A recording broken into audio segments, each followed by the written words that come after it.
What is up, all my hope healers and hope dealers? Welcome to my YouTube channel, my PhD, my prison history diploma. My name is Kim.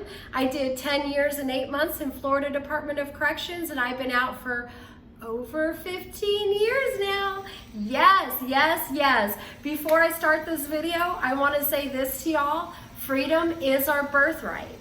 Say that to yourself as many times as you have to throughout the day, but I do want y'all to know freedom is our birthright, 100%.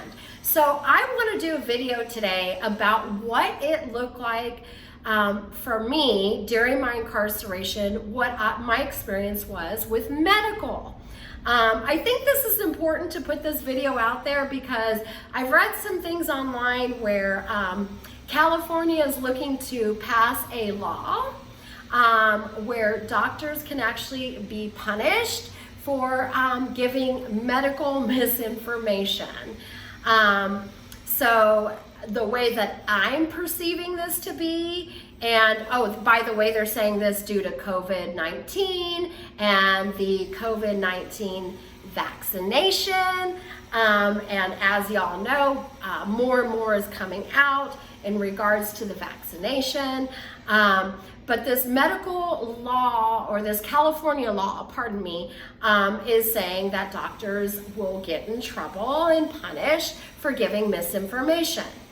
Now, from my perspective, the way that I'm looking at it is, if they disagree with what the government is stating to be true and facts for doctors, they can't go against that, okay? Which is extremely dangerous. And I'm gonna tell you what it looks like for me when I couldn't get a second opinion or, make the appropriate decisions with having as much medical information as I could gather during my incarceration. So a very particular incident sticks in my mind. It's when I had to get my wisdom teeth removed. Now, I can tell you guys all sorts of rumors. Let me just say this. I can tell you all sorts of rumors that I heard during my incarceration. I can also tell you things that I saw when wrong medication was given to people, especially they loved prescribing the psych doctors Thorazine. I saw a lot of people during my incarceration that did this thing called the Thorazine shuffle. Some people were given the wrong medication and had adverse reactions. Like one girl walked around with her hands like this all the time, like little crab claws, because she was on the wrong medication. It was one of the effects of it, and she knew it.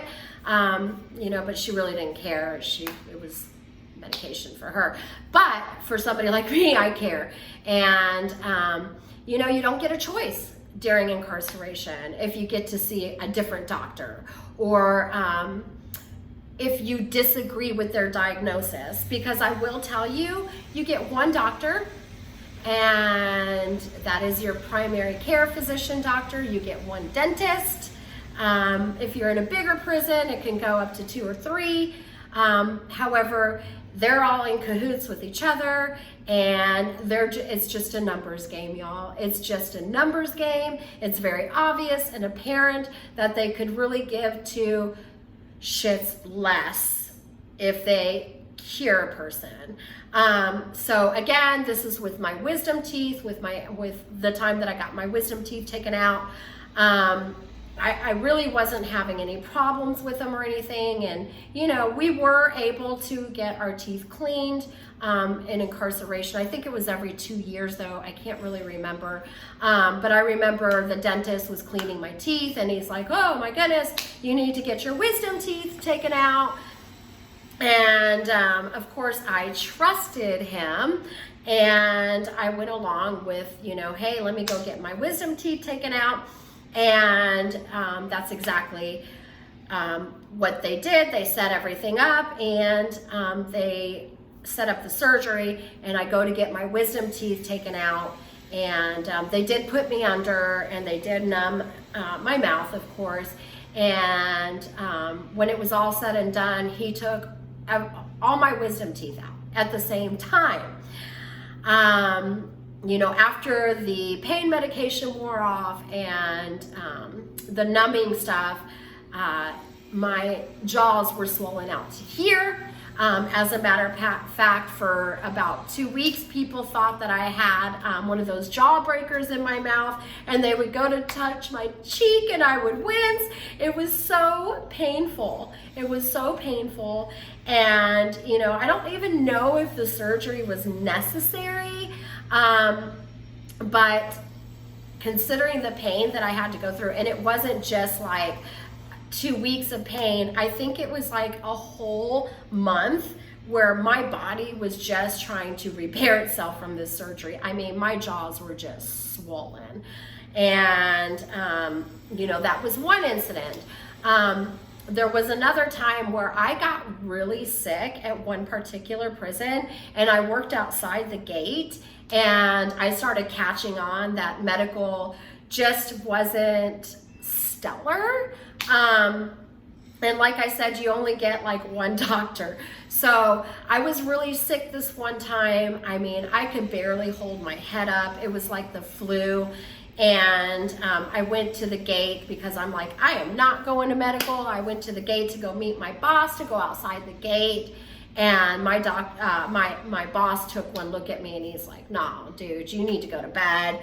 And he loaded me on his golf cart, took me to my dorm, and made sure I went to bed. And I rode that out for it probably took me like 4 days. And thank God I had a cool boss where I didn't have to go to medical to get a note. And my body just literally repaired itself. And, there's some instances like a cold and a flu, and that's what I believe it was, where my body just needed to rest and it would do its job. But here's the thing, y'all. People that don't live in California may think, oh my gosh, this may not affect me, and hopefully this law will not come into play. But I will tell y'all this, we need to pay attention to what's going on around us. If California approves this law and the people accept it, that's just an open book test of what they can implement from state to state, y'all. And I want to put this video out there because freedom is our birthright. And the doctors should be free to not be told what's considered misinformation. Okay?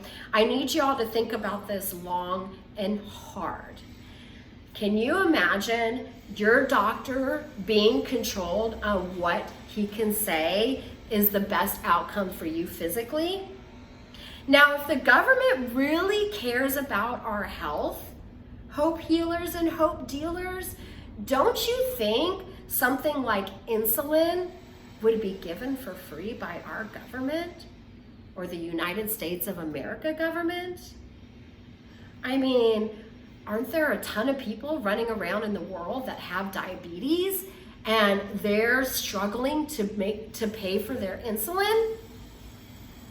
So are these the kind of people that I want over a doctor that can tell him or her whether the information they're giving me to repair my body is the appropriate information?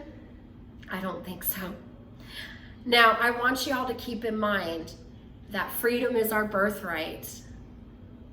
And those freedoms and those liberties should not be taken from anybody. And the beautiful thing about truly, sincerely being free is being able to agree to disagree. So it doesn't matter. And let me tell y'all something. The biggest trick in the book that they used during my incarceration to cause drama is separation. I'm telling you, officers would say, so-and-so said XYZ, I heard them talking shit, or they snitched on somebody, and then it causes problems, and then there's a whole bunch of chaos, right? So I'm telling you guys, the more we stick together, the more we can accomplish. If we keep allowing these false powers, these false leaders that supposedly care about us, to keep separating us. Y'all, we all bleed red. We all bleed red, and we all want the basics in our life, right? We just want a roof over our head, running water, food in our bellies, healthy food in our bellies, and the ability to be able to state our opinions. Words are words. I mean, y'all, I've had negative comments on my videos, and I take it with a grain of salt. It's my choice if I want those words to enter my spirit. And honestly, I don't have time for that type of anger in my life. And I know that this video is kind of all over the place, but I just want y'all to know, like, freedom is so important. And freedom to these medical doctors to be able to give whatever information they deem appropriate for their patient, they should have that right. You don't want to be put in a position where your doctor doesn't have freedom. Freedom is our birthright, even in healthcare. When it was time for people to make that decision whether they should get the vaccination or not, you know, I need to accept those that got the vaccination, and I need to accept those that didn't get the vaccination. I only affect me and my choices. My choices are not going to affect the next person. And the government has no right to tell me what I should do with my body. When I was incarcerated, something that we used to always say is we are state owned. And I put myself in that position to be state owned. But we're free. Those of us that are in the free world right now, we are free, and the government does not need to be in our health at all. So to all my hope healers and hope dealers, freedom is our birthright, and united we need to stand. I don't care what race, color, or creed you are. I love you. We all bleed red, and we all are on the same wavelength as far as wanting freedom and the basic things in life to stay comfortable. And we all have that right to obtain those things. We are not frogs in cold water being boiled, right? We are aware and we're awakened. I love you all, my hope healers and hope dealers. Have a really good day. And, you know, I keep trying to be consistent on these videos, but honestly, like, it's very difficult when I have a full-time job and I'm experiencing a whole lot of new things in my life to be consistent with these videos. But everybody, thank you so much for being patient with me. And I love you guys. Have a great day. And, oh, by the way, Teddy says hello. He's about to go to the beach with me. I love you guys. Thanks.